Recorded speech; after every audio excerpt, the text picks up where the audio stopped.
Hello guys, welcome to our channel. నేను మీ anchor Teja. ప్రస్తుతం మనతో పాటు సీరియల్ ఎంటర్ప్రెనర్ సంతోష్ గారు ఉన్నారు. ఆయనతో మాట్లాడదాం. నమస్తే అన్న. నమస్తే.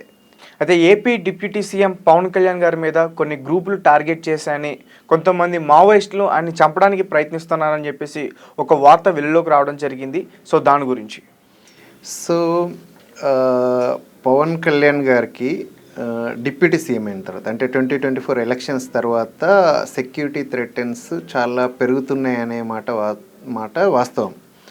అది లేటెస్ట్గా ఇంకా ఎక్కువ థ్రెటన్స్ ఉన్నాయని చెప్పేసి లేటెస్ట్గా గత ఒక రోజుగా ఏంటి అంటే ఎన్ఎస్జి నుంచి ఒక సమాచారం అందుతుంది అనమాట. ఇంటెలిజెన్స్ నుంచి మీరు కొంచెం అలర్ట్గా ఉండాలి, మీకు కొంచెం థ్రెటన్స్ ఎక్కువ ఉన్నాయని చెప్పేసి.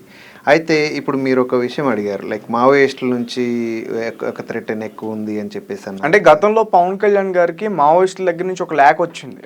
సో దాన్ని గురించి అడిగాను. ఆ లేఖ గురించి ఏంటి అంటే, ఆ లేఖ సారాంశం, ఒక లేఖ వచ్చింది, ఆ లేఖలో సారాంశం ఇది అని చెప్పేసి చాలామంది మాట్లాడుకున్నారు. దానిపైన మనం కూడా విశ్లేషణ చేసాం. కానీ అది వచ్చినట్టు ఆనవాళ్ళు ఎక్కడ లేదు. ఇన్ఫ్యాక్ట్ మనకి ఎక్కడ కూడా అంటే గవర్నమెంట్ ఆఫ్ ఆంధ్రప్రదేశ్ కానీ లేదంటే సెంట్రల్ ఫోర్సెస్ దగ్గర నుంచి కానీ ఆయనకి మావోయిస్ట్ నుంచి థ్రెటన్ వచ్చింది అని చెప్పేసి అఫీషియల్ అనౌన్స్మెంట్ ఎక్కడ జరగలేదు. సో దాని విశ్లేషణలో మనం ఏమనుకున్నామని అంటే, ఒకవేళ వచ్చినా కూడా అది మావోయిస్టుల నుంచి వచ్చే అవకాశం లేదు. ఎందుకంటే ఆయన వ్యక్తిత్వం కానీ ఆయన పాలసీస్ కానీ మావోయిస్టులకు అగైనెస్ట్గా ఎప్పుడు లేదు, ఇప్పుడు లేదు, అంతకు ముందు కూడా లేదు. కాబట్టి ఆయనకి మావోయిస్టుల నుంచి థ్రెటన్ వచ్చే అవకాశాలు చాలా తక్కువ ఉంది. కాకపోతే ఆ రోజు అప్పుడు హాట్ టాపిక్ ఏముండింది అని అంటే, మనకు రెడ్ శాండల్వుడ్ మీద ఏదైతే ఉందో అక్కడి నుంచి అంటే ఈ స్మగ్లర్స్ నుంచి ఎక్కువ థ్రెటన్స్ వచ్చే అవకాశాలు ఉంది. అదేవిధంగా ఏంటి అని అంటే, అక్కడ ఈ రేషన్ రైస్ ఏదైతే ఉందో దాని మీద ఎక్కువ ఫోకస్ జరుగుతూ ఉండింది. అక్కడ కూడా ఏమన్నా ఉండే అవకాశాలు ఉన్నాయని చెప్పేసి మనం విశ్లేషణ చేసుకున్నాం. సో ఇప్పుడు ఈ ఎన్ఎస్జి ఏదైతే అంటే నేషనల్ ఇంటెలిజెన్స్ నుంచి ఏదైతే థ్రెటన్స్ వచ్చినాయో వచ్చిన తర్వాత ఏంటి అని అంటే, మనం విశ్లేషించుకోవాల్సి వస్తే ఆయనకి ఏంటి అంటే ఆల్ ఓవర్ ఇండియా, అంటే అంతకుముందు ఏంటంటే తెలుగు స్టేట్స్లో ఫ్యాన్స్ ఫాలోయింగే ఉండింది. అంటే సౌత్ ఇండియా మొత్తం సినిమా వరకు సౌత్ ఇండియా మొత్తంలో రజనీకాంత్ గారి తర్వాత రజనీకాంత్ లెవెల్లో పవన్ కళ్యాణ్ గారికి మాత్రమే అంత క్రేజ్ ఉంది. చిరంజీవి గారు ఉన్నారు, ఆయనది ఒక రకమైన క్రేజ్, బట్ ఈయనకు ఒక సెపరేట్ క్రేజ్. అంటే కంప్లీట్ సౌత్ ఇండియాలో పవన్ కళ్యాణ్ మీన్స్ ఏంటంటే ఆయనకు అభిమానులే కాదు భక్తులు ఉంటారు అని చెప్పేసి అందరూ నమ్ముతారు. చిరంజీవి గారు చెప్పారు. సో అలా ఏంటి అని అంటే, మనకు కొంత ఏదైతే అంతకుముందు అంటే రాజకీయాల్లోకి వచ్చే కంటే ముందు మామూలు ఆయన అభిమానుల నుంచి మాత్రమే అభిమానం ఉండేది, ఆయనకు అక్కడి నుంచి మాత్రమే ఫాలోయింగ్ ఉండేది. కానీ రాజకీయాల్లోకి వచ్చిన తర్వాత పర్టికులర్గా ఈ 24 ఎలక్షన్స్ తర్వాత అక్రాస్ ఇండియా ఆయనకి విపరీతమైన అంటే ఫాలోయింగ్ పెరిగింది. పర్టికులర్గా ఏంటి అంటే ఎన్డీఏలో వాళ్ళు అంటే కావాల్సినంత ఇది సంపాదించినా కూడా ఇక్కడ సౌత్ ఇండియా నుంచి పర్టికులర్గా ఏంటి అని అంటే ఏపీలో మళ్ళీ ప్రభుత్వాన్ని ఏర్పాటు చేయడంలో ఈయన పాత్ర అంటే ఒక చెప్పుకోదగిన పాత్ర ఉంది. అండ్ ఆ కూటమి ఏర్పడడంలో ఆయన విపరీతమైన శ్రమించారు అనేది డైరెక్ట్గా పిఎం గారే ఒప్పుకున్నారు. చాలా కీలక పాత్ర పోషించారు అని చెప్పేసి, ఇంపార్టెంట్ రోల్. సో తద్వారా ఏంటి అని అంటే ఆయన మీద ఎంటైర్ ఇండియా నుంచి కొంత ఫోకస్ అయితే డెఫినెట్లీ వచ్చింది. అది కాకుండా ఆంధ్రప్రదేశ్లో ఆయన అంటే ఒక ముఖ్య భూమికని పోషిస్తున్నారు.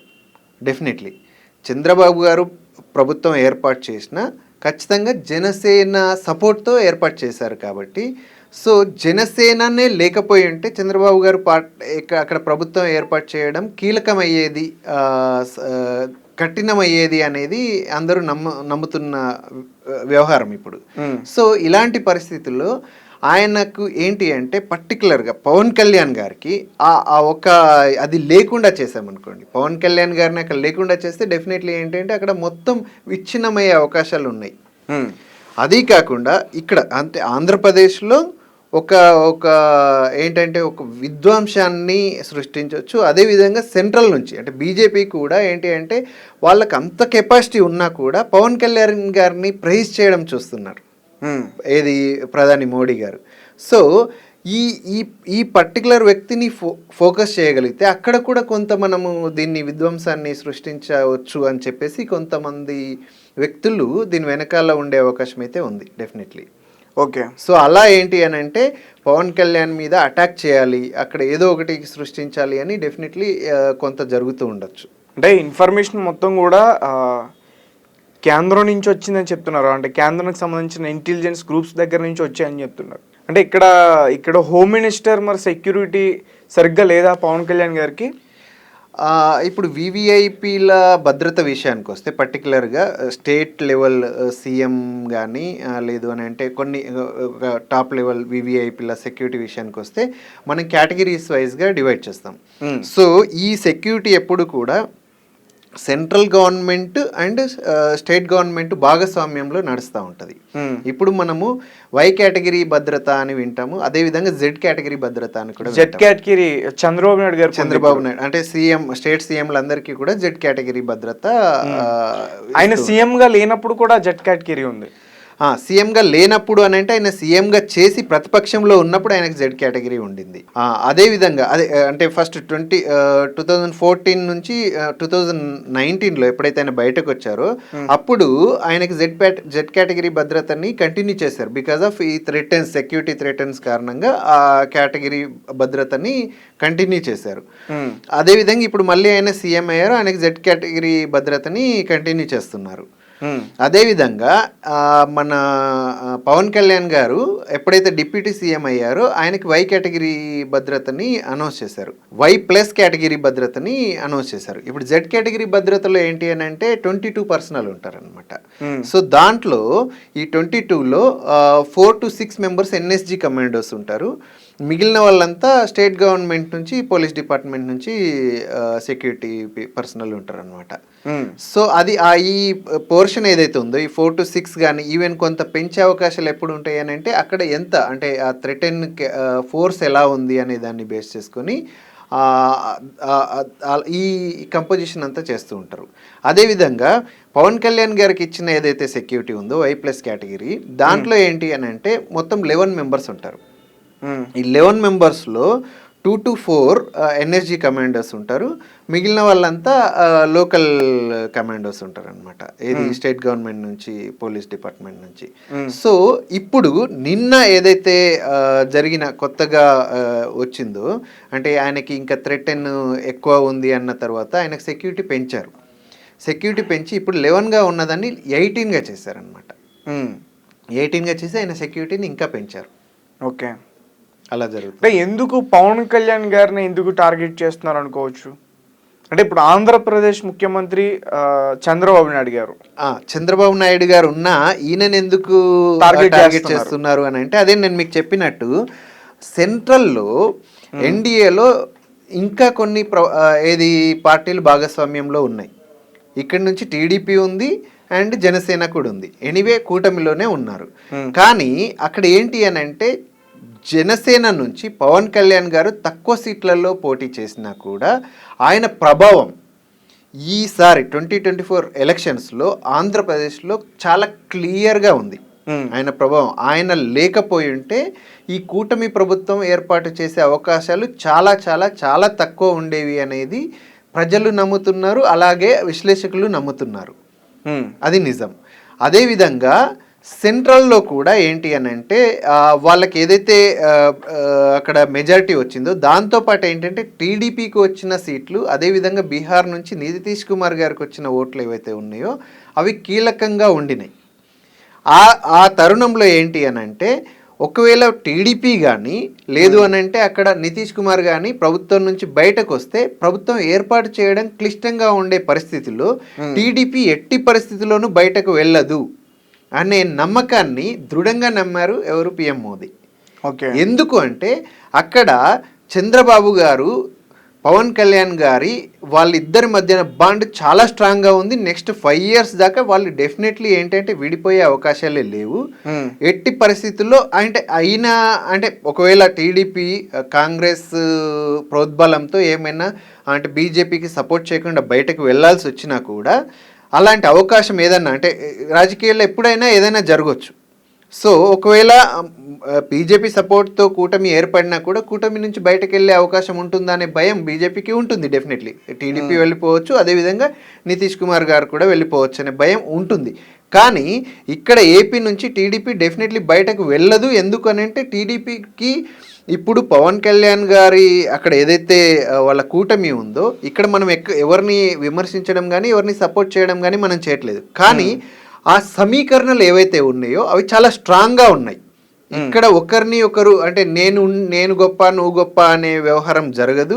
ఖచ్చితంగా ఏంటి అని అంటే ఇద్దరు కలిసి అక్కడ ప్రభుత్వాన్ని ప్రజలకు అనుకూలంగా ప్రజా సమస్యల్ని తీర్చే విధంగా అక్కడ ఏపీ ప్రభుత్వం ఏర్పడ్డది. అదేవిధంగా అక్కడి సమస్యల్ని ఇంకా కేంద్రం సపోర్ట్తో అక్కడ సమస్యల్ని తీర్చడం కోసము అక్కడ బీజేపీతో ఇక్కడ ఆంధ్రప్రదేశ్ గవర్నమెంట్ ఏదైతే ఉందో 100% కేంద్రంతో సపోర్ట్లో ఉండాలి, కేంద్రంతో ఫ్రెండ్లీగా ఉండాలి.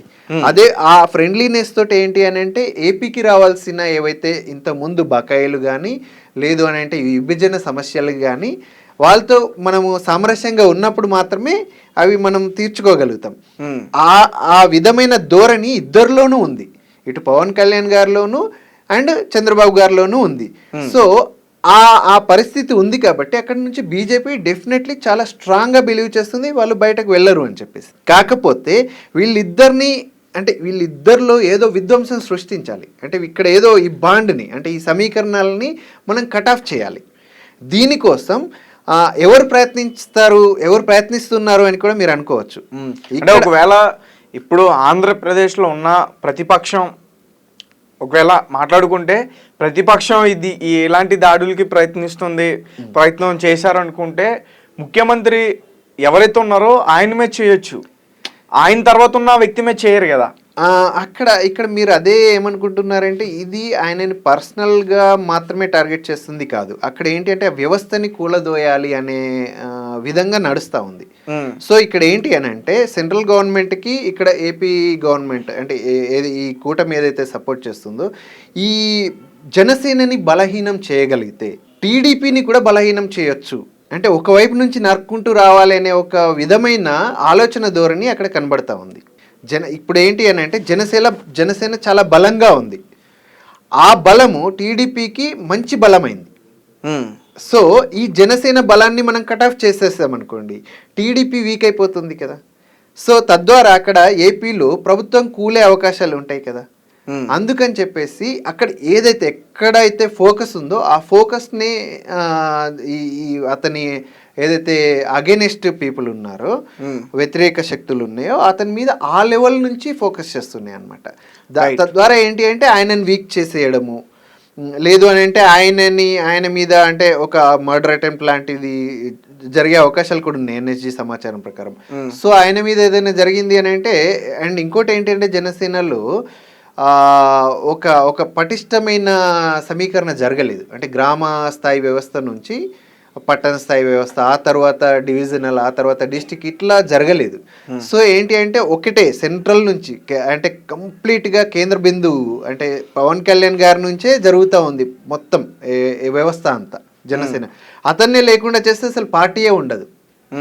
అలాంటి కుట్రలు జరుగుతూ ఉన్నాయి. అండ్ ఒక పక్క పవన్ కళ్యాణ్ గారికి సంబంధించిన అభిమానులందరూ కూడా చాలా ఆందోళన చేస్తున్నారు. అంటే చాలా న్యూస్లలో పవన్ కళ్యాణ్ గారిని హత్య చేయడానికి ప్రయత్నించారు అంటే ఇలాంటి న్యూస్లు వస్తున్నాయి. సో చాలామంది భయపడడంలో తప్పు లేదు కదా. ఎన్ఎస్జీ అనేది ఏంటి అని అంటే నేషనల్ సెక్యూరిటీ గార్డ్. సో వాళ్ళ దగ్గర నుంచి ఇంటెలిజెన్స్ నుంచి ఒక వార్త వచ్చింది అని అంటే జస్ట్ లైక్ దట్ టైం పాస్కి అయితే జరగదు కదా. అక్కడ వాళ్ళు అక్కడ ఏదైతే చుట్టుపక్కల అంటే ఈ ఏదైతే ఇంటెలిజెన్స్ వ్యవస్థ ఎలా ఉంటుంది అని అంటే వివిఐపీల మీద ఒక ప్రొటెక్షన్ లేయర్ని ఏర్పరుచుతుంది అనమాట. సో ఆ థ్రెటన్స్ ఎక్కడైనా అంటే పవన్ కళ్యాణ్ గారికి గురించి డిస్కషన్స్ కానీ లేదు అంటే ఆయన సెక్యూరిటీని విచ్ఛిన్నం చేసే ప్రయత్నాలు ఎక్కడి నుంచైనా జరుగుతుంది అని అంటే అవి పసిగడతాయి. సో ఇలాంటిది ఎక్కడో ఒక దగ్గర జరగకపోయి ఉంటే ఇంటెలిజెన్స్ వ్యవస్థ ఈ సమాచారాన్ని అయితే అందించదు కదా. సో ఆయన అభిమానులు కానీ ఆయన కుటుంబ సభ్యులు కానీ ప్రభుత్వం కానీ ఆందోళన పడడంలో మనం ఆశ్చర్యపోవాల్సిన అవసరం ఏం లేదు. డెఫినెట్లీ ఏంటంటే ఆయన అభిమానులు ఆయన ఎంతగానో ఆయన కోసం ప్రాణాలు ఇవ్వడానికి లక్షల మంది కోట్ల మంది అభిమానులు ఉన్నారు కదా. అందరు అభిమానులు డెఫినెట్లీ ఆందోళన పడతారు. కాకపోతే ఇక్కడ ఏంటి అంటే ఎన్ఎస్జీ ఆల్రెడీ 11గా ఉన్న ఆయన ఏదైతే సెక్యూరిటీ వ్యవస్థని పటిష్టం చేసి 18గా మార్చింది. సో ఆయన సెక్యూరిటీ అయితే పెరిగింది. సో ఇప్పుడు మనం కొంచెం ఆందోళన పడాల్సిన అవసరం లేదు. Okay sir, thank you so much. Thank you.